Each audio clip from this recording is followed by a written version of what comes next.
Well, I do want to talk about a few things. Alita, Battle Angel was something I was looking forward to for a number of reasons. Fortunately, it did, just like the manga and anime, kind of push all of my favorite film and theology buttons.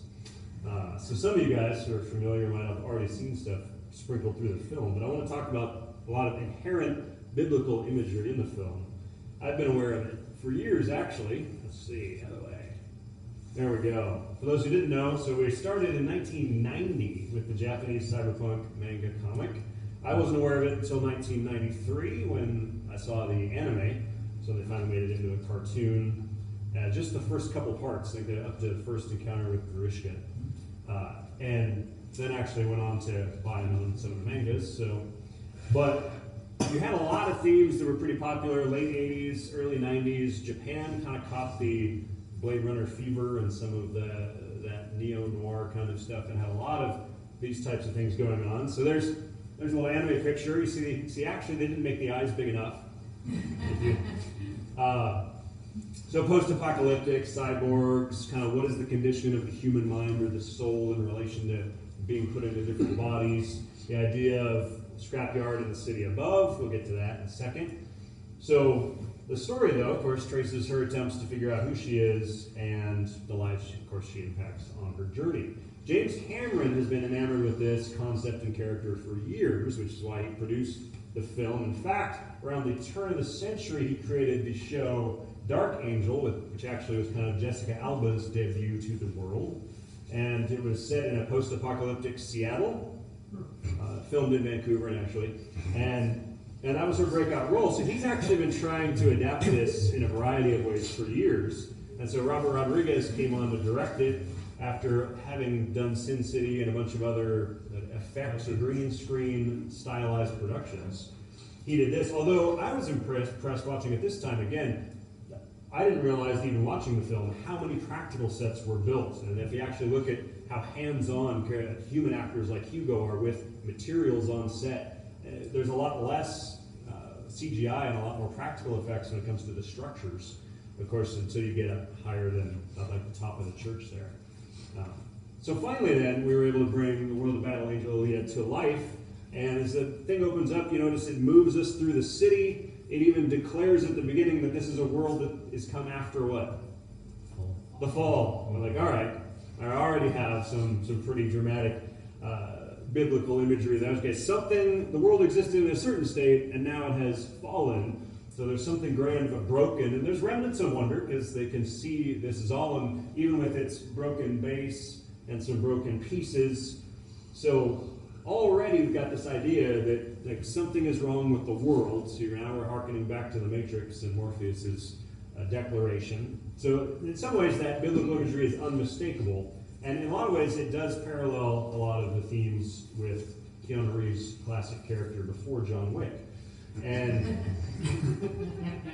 so we're introduced to, so we see this world, but then we're introduced to it. We sort of are filled in. The audience has to look through the eyes of Alita. That's, again, why they're so big. The whole audience has to fit in there. And so we experience the world through her, right? So that's how we're encountering what it is. So she serves as our first POV, and it seems like so it's a blank slate, so it allows us to be a blank slate. What's going on? What do oranges taste like? I don't know.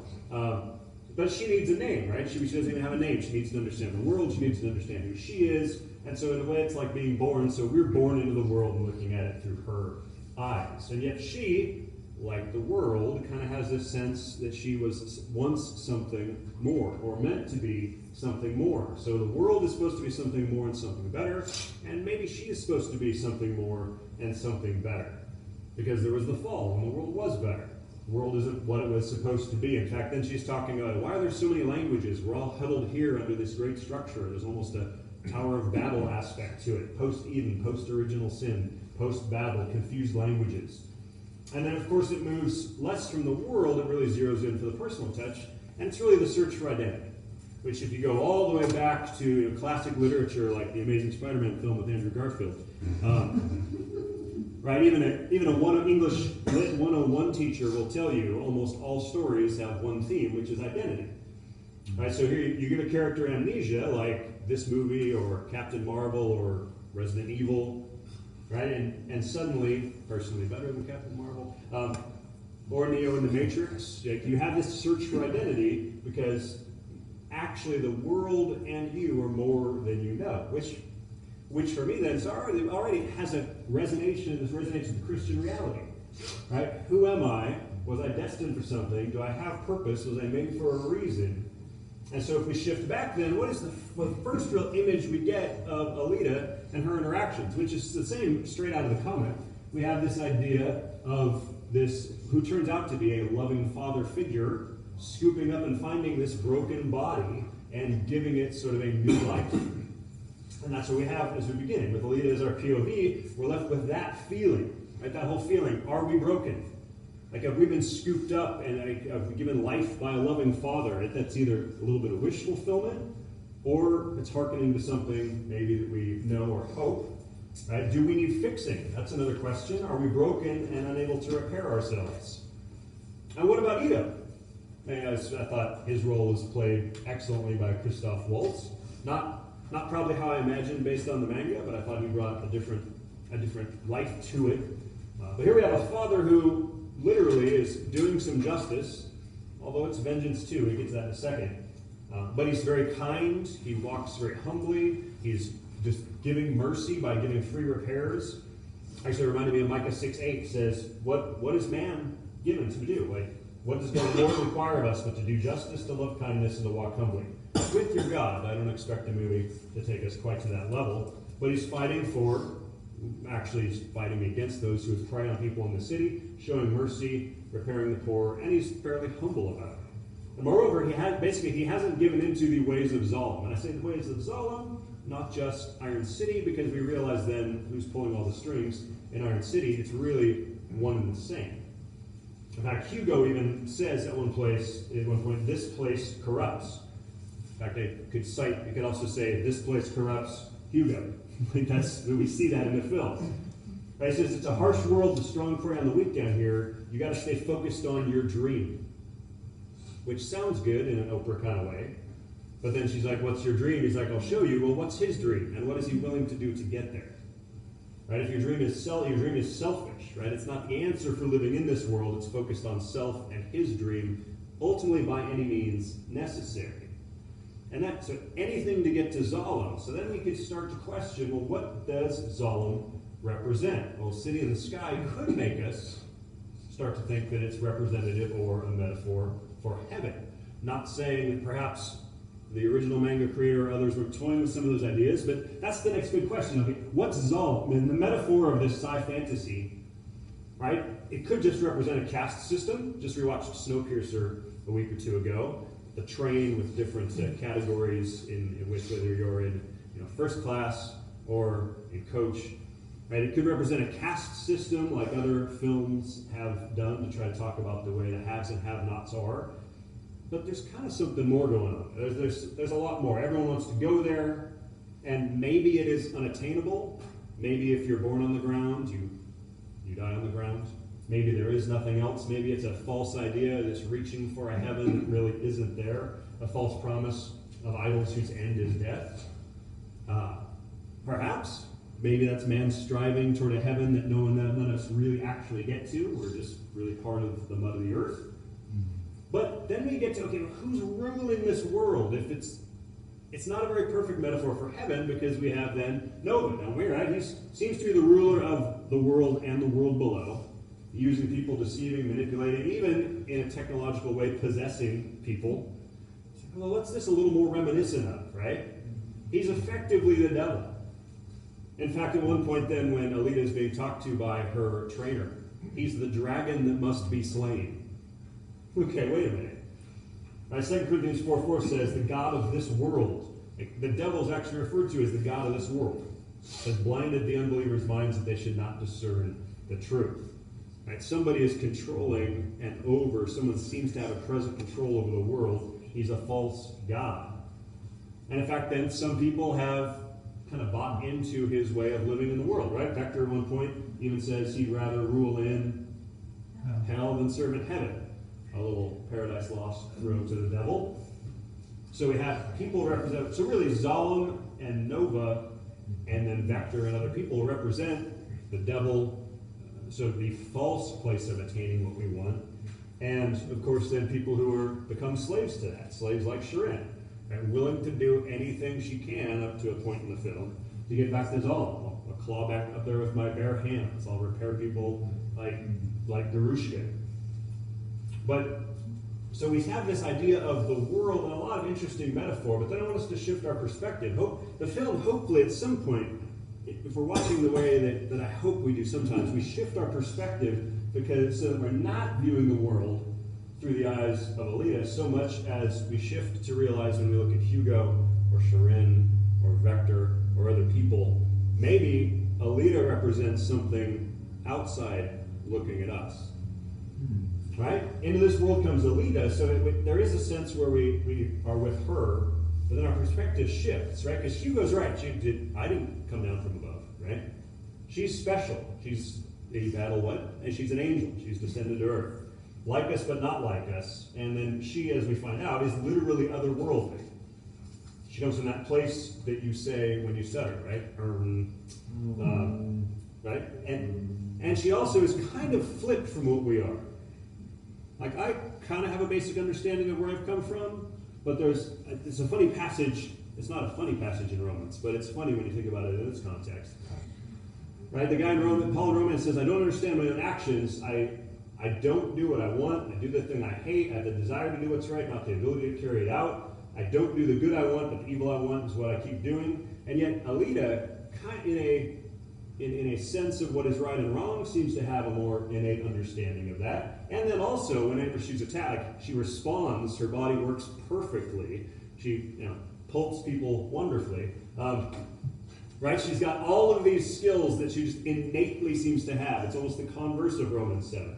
It's like she has the ability to do it, has innately knows exactly how to respond in any given occasion. That's what we want. Might not cognitively know what to do, but yet she does it effortlessly, flawlessly, and instinctively. And as Edo said, it's like he believes that she is someone truly special. So she's singular and unique and not like us. It's where the perspective shifts. And this happens in The Matrix. This happens in a lot of movies. I talk about this in my book, Cinemagogue.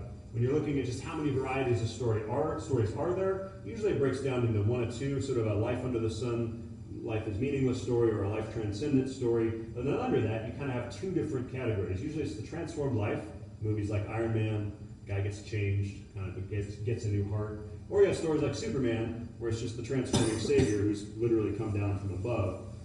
The Matrix and this movie kind of push the two together. So the first act, we basically get sort of the transformed life. Somebody gets, wow, I got a new body and kind of a clean slate, and I get a do-over.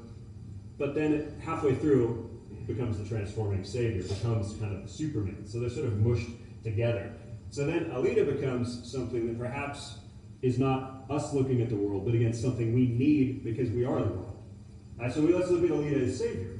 Descends to Iron City, just walks among us, ultimately judging things as she sees them, ultimately then interfering with those things for the good, upsetting the status quo, and ultimately changing not just status quo, but people's hearts and lives, right? In fact, at one point, Vector says she's disrupting the natural order of things that must be destroyed. Right? It's come into the world, upsetting the established system, upsetting the leaders of that world. And in fact, then, as he claims as he kills another motorball player, he says you should have known nobody's bigger than the gang, but she is. Right? I mean, like, she's bigger than the gang. Everybody she comes into contact with is changed somehow. Right? It doesn't matter who. We got Sharon, right? She has a heart change. She said, I'd forgotten who I was. I'm out. I'm coming back to that. Right? You had your heart in your hands. You let her live. Like she changes because she sees it is changed by him. First, she's kind of disgusted by her, then fascinated. Then maybe she can use her, but then ultimately she sees her heart and she's won over and pays a heavy cost for basically buying in and following in Alita's footsteps as well. And of course, we have Hugo, obviously changed. one point he says, I was always so sure. You've come along now. I was so sure about my dream, sure about what I needed to do to go there where I wanted to be. Now I'm not so clear anymore. And decides to go straight, even if to a degree then it's too late. And this was something, by the way, I totally didn't think that they would keep from the Emmanuel. I actually thought this is a Hollywood film. She's gonna pull them up. They're gonna be happy. Yay, happy ending. Nope. I was very glad they went through with a slightly more despairing ending, but at the same time, he climbs that cable on the mad quest, and then she loses him. But what does he say?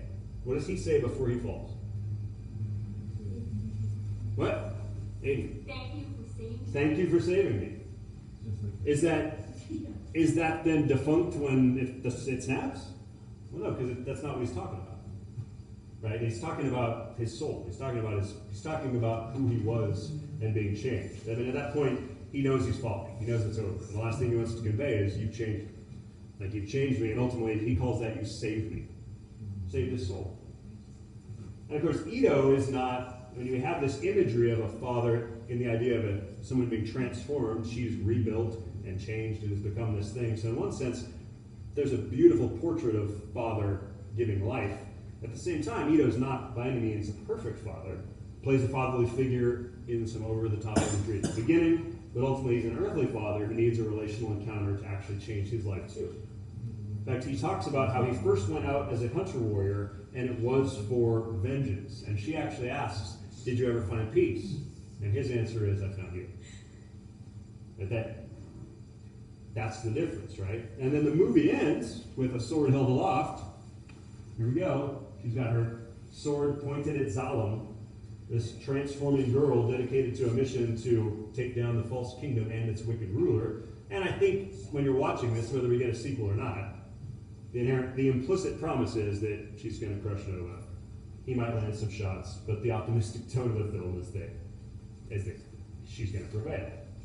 So we don't see the final battle. In fact, some people are saying, well, if there's no sequel, this is all ruined. Like, actually, I kind of like movies that end like this.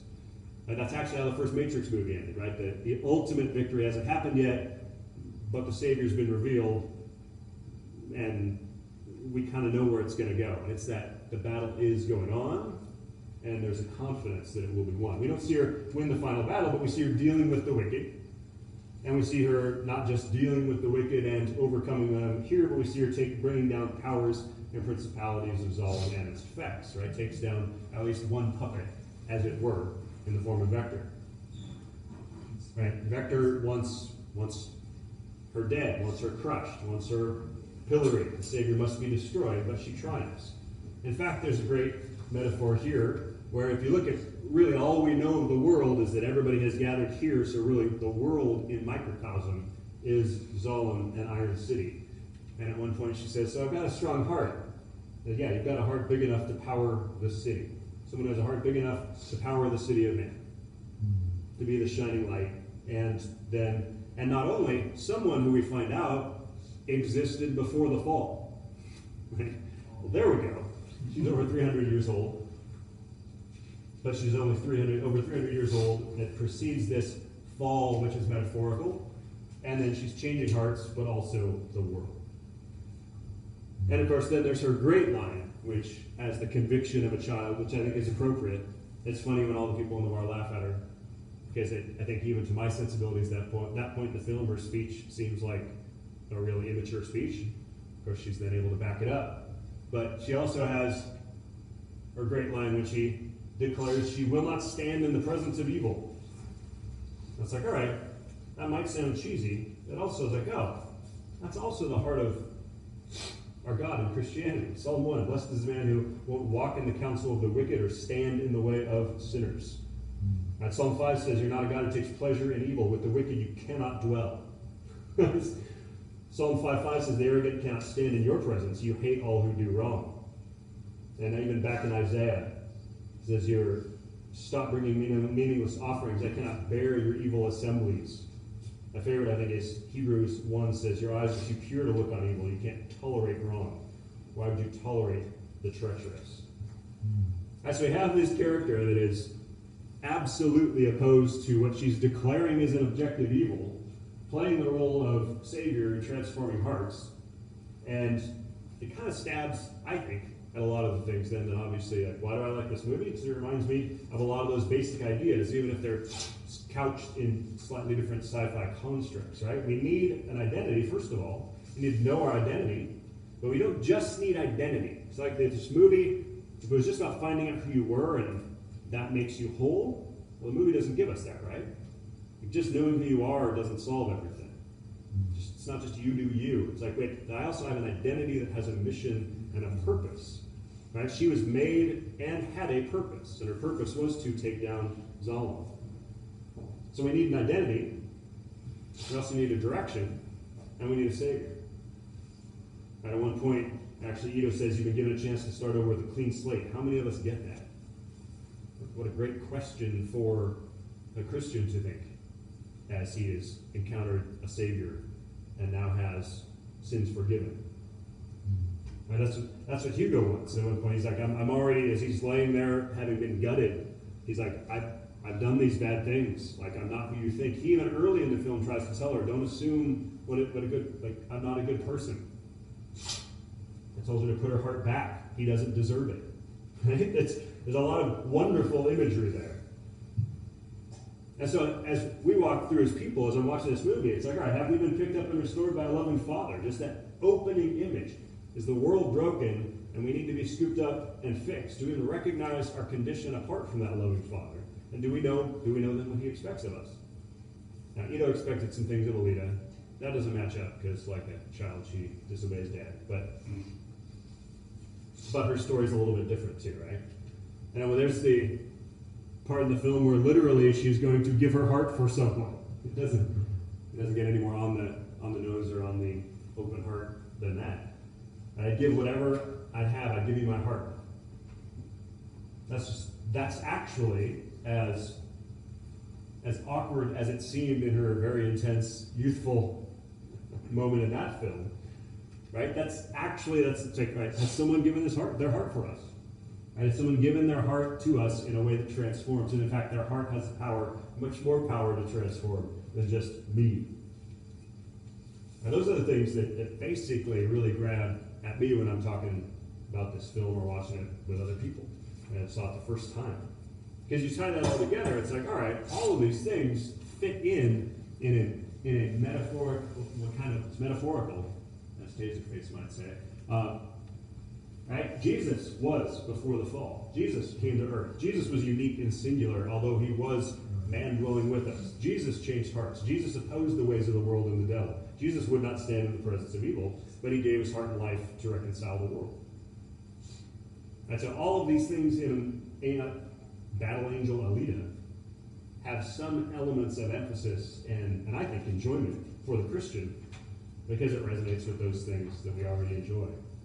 There's a wealth of verses that talk about Jesus doing all of those things. I may post these when we post the video online just so they're all there.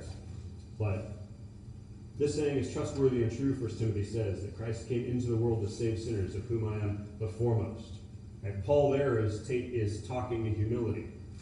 He's basically saying, I was a Hugo, right? But someone had to come and not only save the world, but change my heart. For judgment I came into the world, Jesus says, for those that those who do not see may see, 1 John 9. And of course, because it is Battle Angel Alita, like Matthew 10, where he says, do not think that I come to bring peace to the earth, but I come not just to bring peace, but a sword. Not a Damascus sword, perhaps, but something similar. So, I'll close with that, just to give you guys up for some chat. Let's pray. If anybody needs to take off, you can let them do that too. So God, thanks for letting us enjoy a movie together.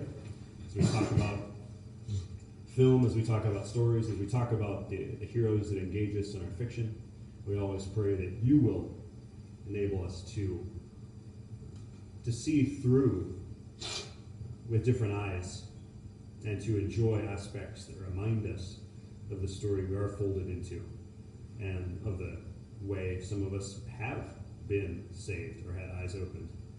And the confidence that we have that we're in a story that has a victor over the people who might look like Nova and Vector, and not just people, but the powers behind those puppets.